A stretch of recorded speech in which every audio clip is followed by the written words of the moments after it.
Welcome to this very special episode of Sunny Silver Linings. This episode, the tables have turned, and Sunny is being interviewed by IT by Design's very own Todd Billiar.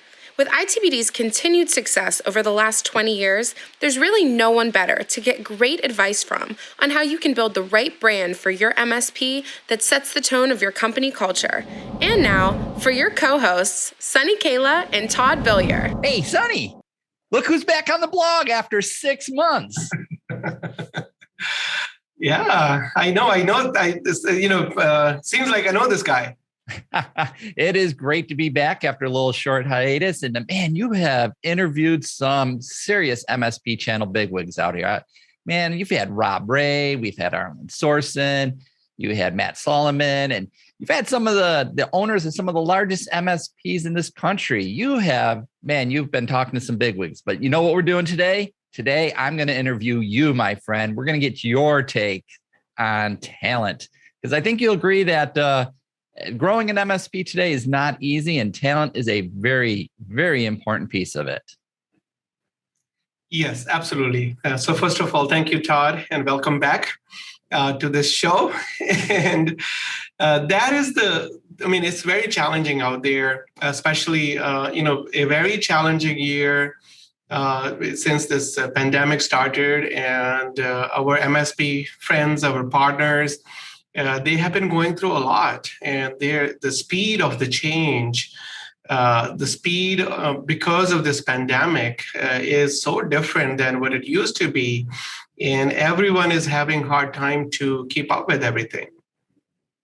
Absolutely. So, we're seeing a lot of MSPs grow. And the number one thing we're hearing, I'm sure, I've seen it on your blog and heard it on the blog. And as I'm talking to different MSPs out there in the channel, everyone's talking about how tough it is to recruit talent. And, that's my background is talent here in the channel. And, I think it all starts with building the right brand for your business, your company, your MSP. So what are some of the things that, obviously IT by Design has grown to be the largest privately held MSP. So what are some of the things you've done over the years to make sure that you had that right brand reputation in the channel? No, absolutely. So thank you for that question, Todd. The way I look at in the MSP world is your product in a consulting practice, like what MSPs do, is people. So people, our experts that are designing and implementing and supporting these technology solutions, that is the product that we have, that we serve a small business as MSP, using those skills and competencies that we acquire at one rate, and we kind of, deliver service at a wide rate.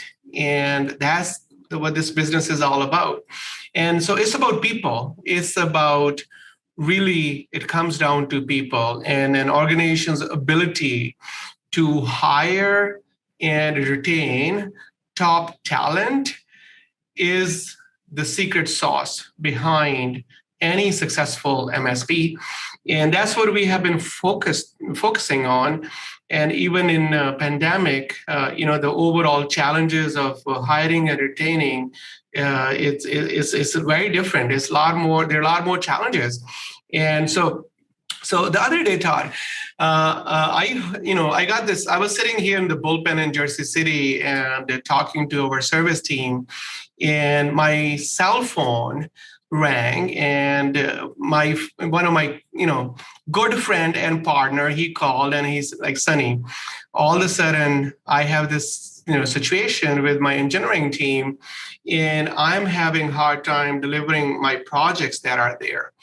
And when I started talking to him, and it was his project manager leaving, and then his top engineer leaving, and market is there's 2.2% unemployment rate, Todd. Today, CompTIA published recent report as per June numbers, June 2021, 2.2% unemployment rate in the tech sector, and 0% in the cybersecurity space. And that is what was making it really, really difficult for companies to retain their top talent and hiring that top talent as well. So there's so many positions open with our MSP friends, and it's really, really a challenge. It's a big challenge right now that I hear from not only here in the U.S., but other day someone from Vancouver called, and I won't name the person in the MSP, but the person is like, Sunny, we have this backlog of a lot of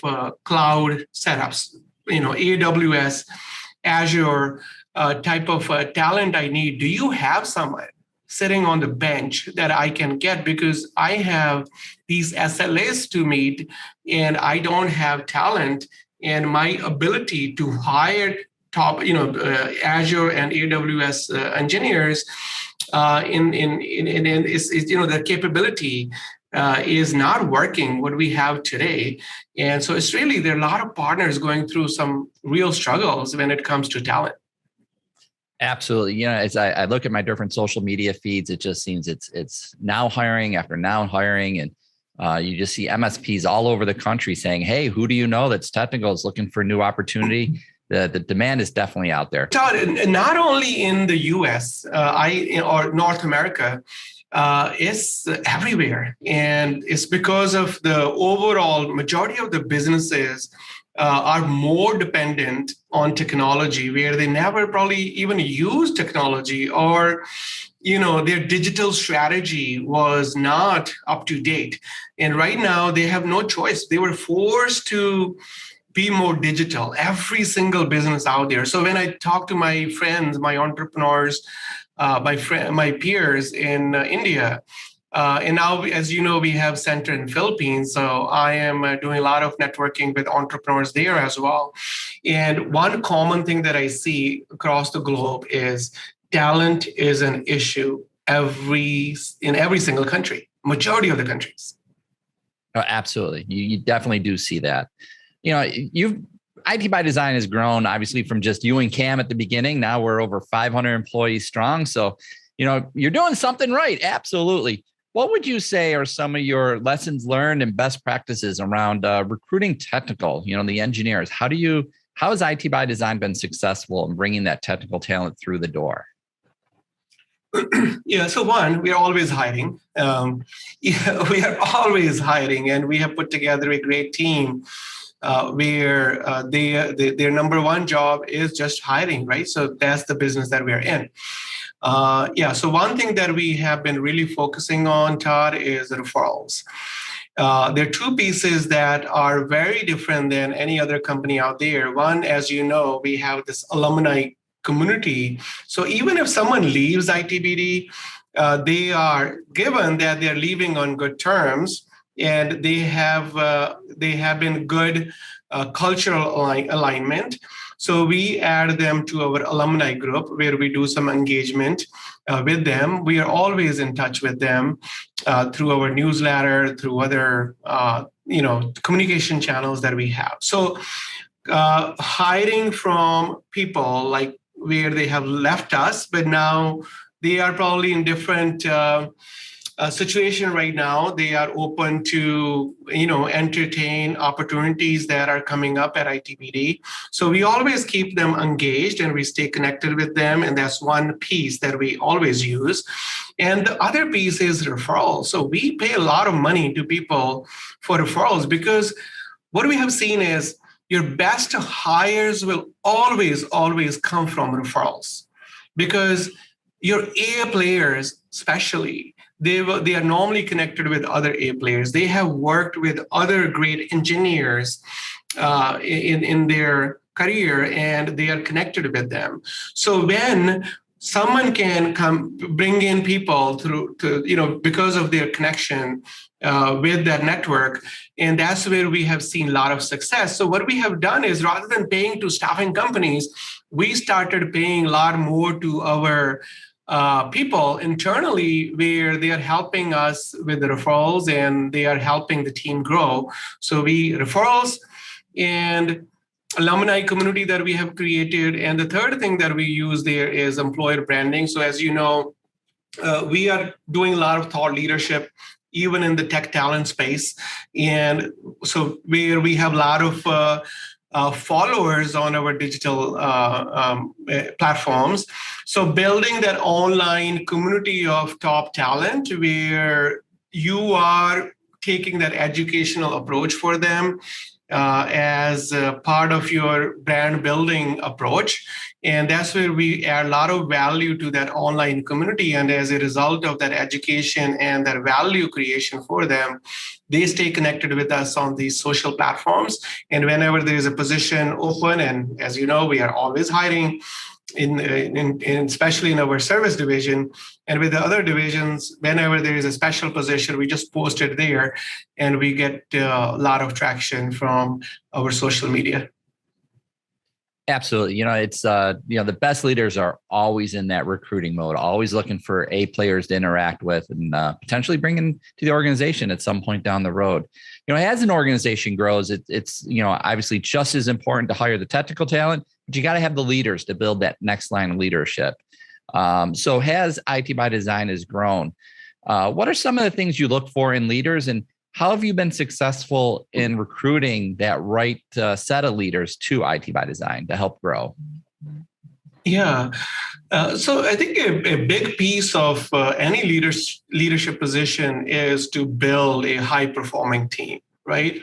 And that starts with your ability to hire right team members.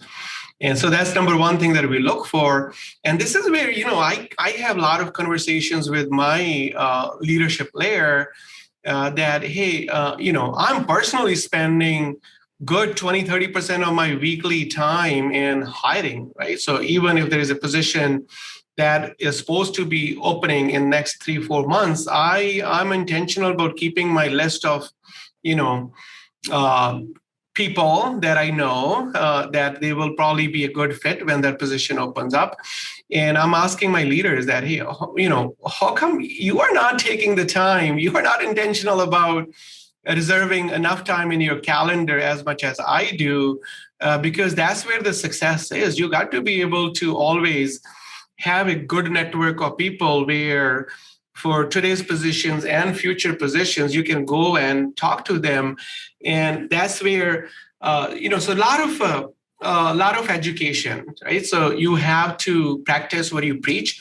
I personally spend a lot of time, and I'm always the chief reminding officer for my leaders that please spend, at least 30% of your time on hiring, and if not more, because your success depends on your team as a leader, and your ability to hire right, train right, and develop right talent is going to really make a difference.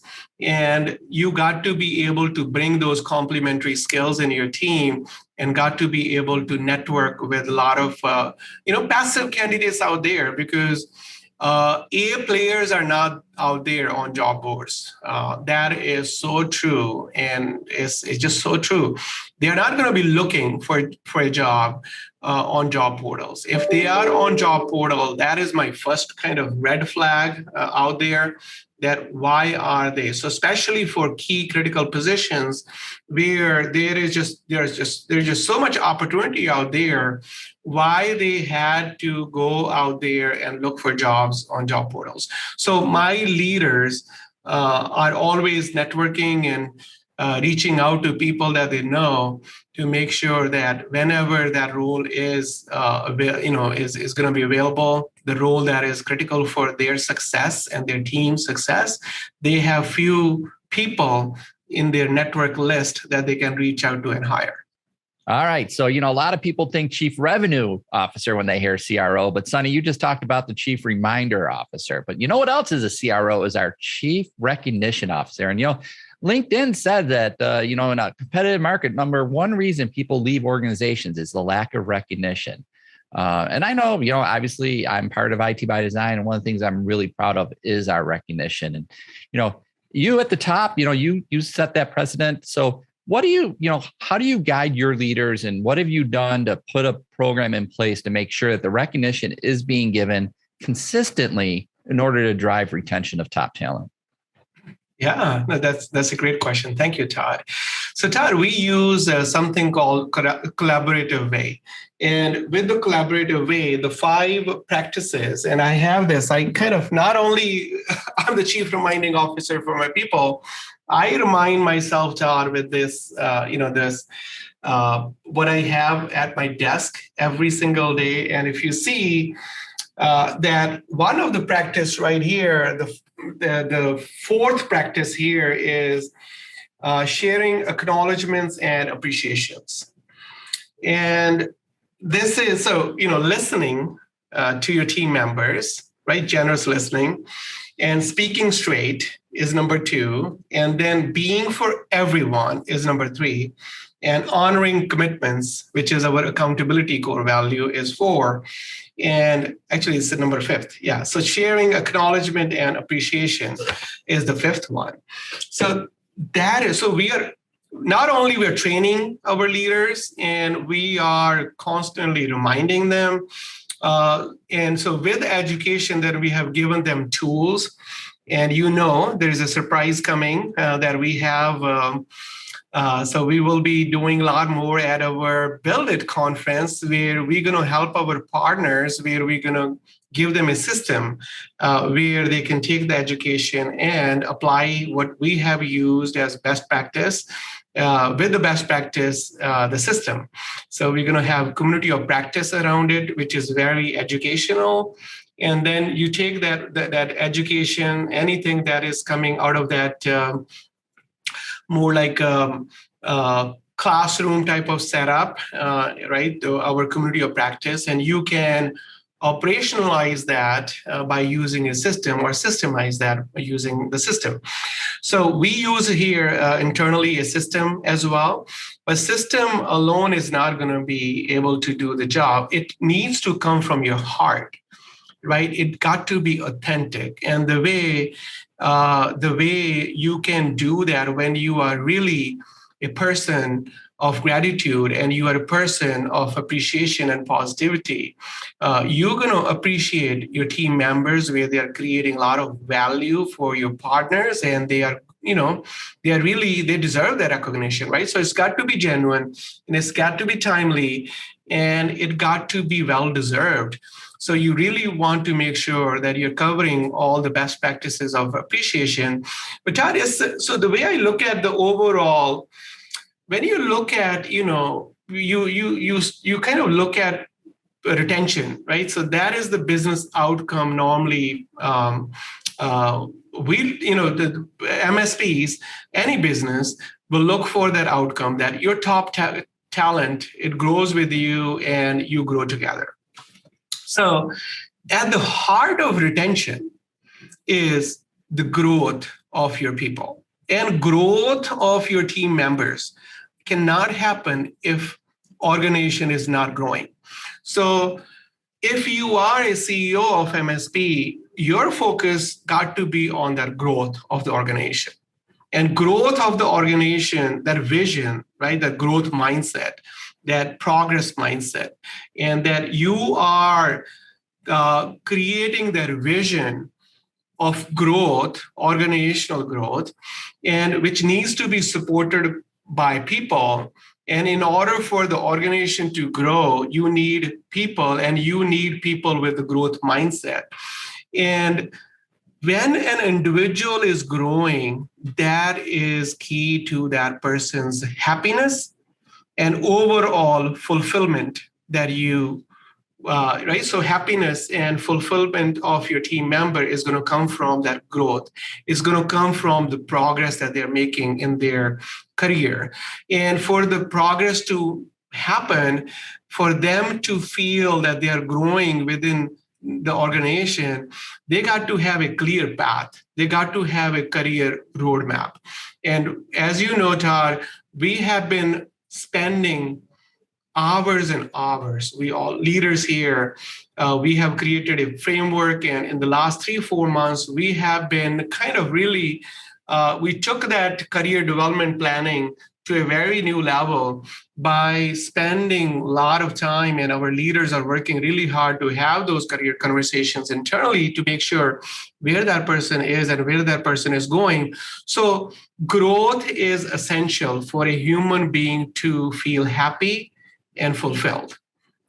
And for that growth, like when it comes to the career or your professional life, it means career having that growth plan. And we call it career CDP, right? Career development plan.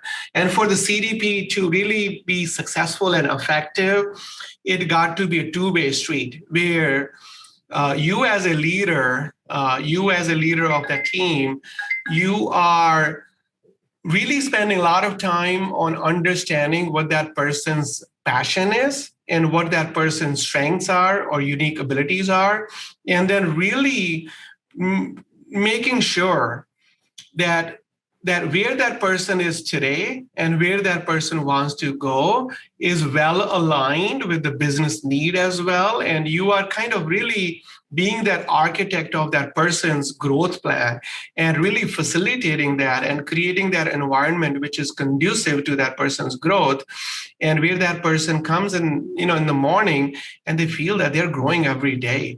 And that is key to top tech talent retention or any top talent retention, because everyone, if you're getting that growth, right? So financial growth, your career growth within an organization, you like people that you're working with, and you like people that you're working for, and your career is progressing.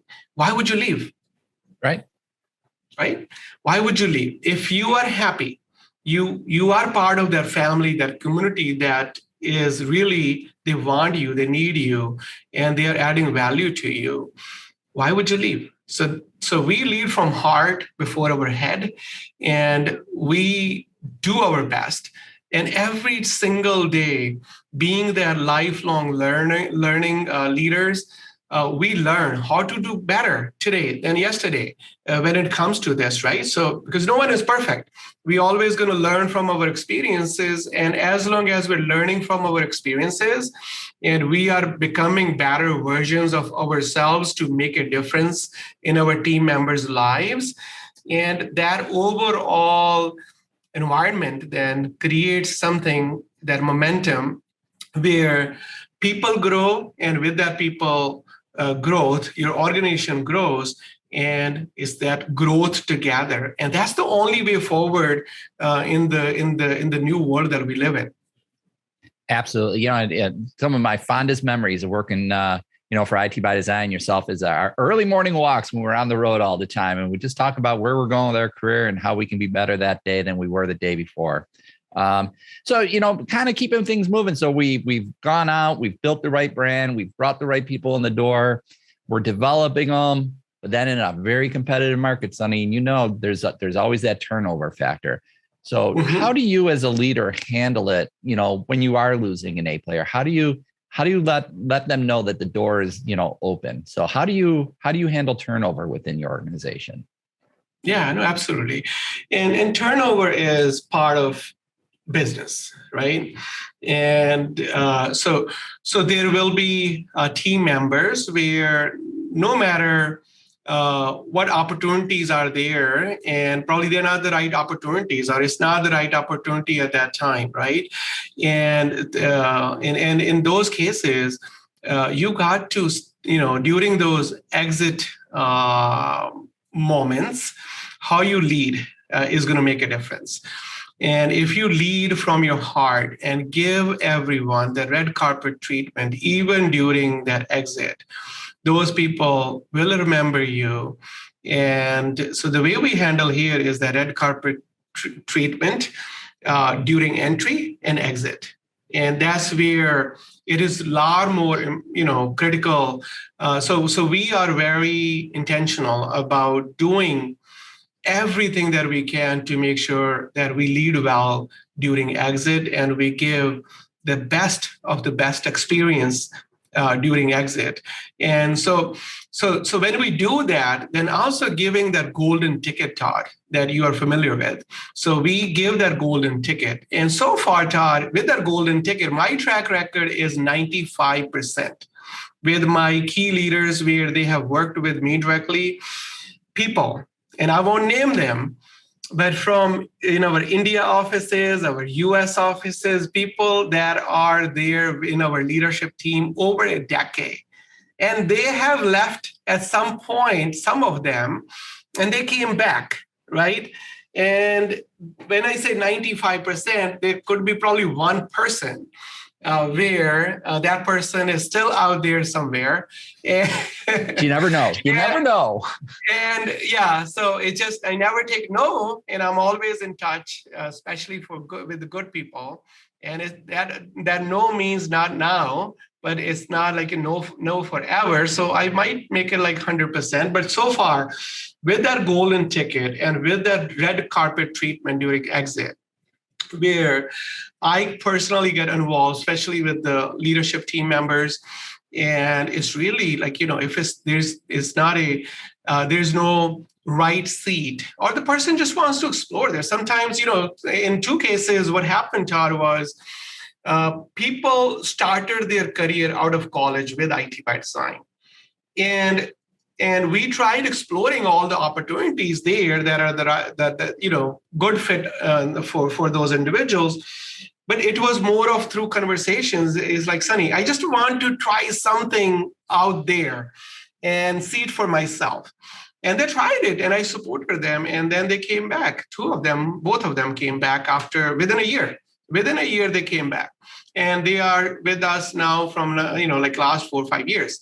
And so the point is that do the right thing with people during exit and treat them better than the way you treat them during entry, during onboarding. During offboarding, process is a process. Yes, everything needs to be kind of well-defined so that there is no ambiguity with the offboarding process. But with your regular offboarding process, bring your heart during that journey, and you will make a positive impact on people, that they will remember you. And whenever there's a right seat available, they will come back to you. And that's how we handle with the golden ticket. And with that alumni group, we have the Facebook group. We have the newsletter that goes to them. So especially the newsletter, we get a lot of kudos from people that, hey, thank you for the update. What's happening at ITBD? Thank you for sharing that with us. And even with the alumni community that we have created, ITBD alumni, we get a lot of referrals, Todd. So sometimes, they see that, we put our positions that are open in those. So if they are not ready yet to come back, they refer other people that are right for. So it also feeds your referral pipeline. And so we kind of keep them engaged. We give them the golden ticket. And the condition is that they are leaving on good terms and they are doing the right thing during exit, the way we are doing the right thing during exit. Absolutely. For those listening and don't know quite what the golden ticket is, what you do is you literally give them a piece of paper saying, we welcome you back into the organization within X amount of time, and you come back in, you keep all your earned vacation, your salary. It's just like you never left, because we want you back that badly, that you are that important to this organization. And, we want to do the right thing. So very successful, as you've heard Sunny mentioning. I've seen it used in other organizations very successfully. Little takeaway for you. No coupon required today. So Sunny, let's wrap this thing up. If you were at an industry event, you were talking to another leader of a smaller growing MSP, what would be that one tip related to talent that you would hope that somebody would take away? Yes. And that one tip is that your talent, your ability to hire, develop, and retain top talent in your organization is going to be key to success.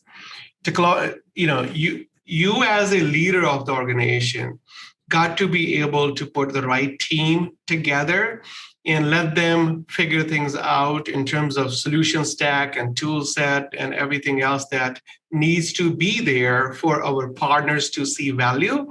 So if there's one tip, that how can you be more intentional about spending more time talking to people, building teams that they can build the organization and having that organization which is growing together. Absolutely. You know what, Sunny? Just for old time's sakes, can I do the closing? Absolutely, Todd. All right. For those of you at home at work, listening and watching, we certainly appreciate you taking the time out of your very busy day. We hope you learned a thing or two. Sunny has definitely been dropping some knowledge. And we hope you take a moment to click like and subscribe down below. And if you're listening on our podcast, make sure you click that little subscribe button so you're notified when new episodes come out. And we'll see everyone in the next episode.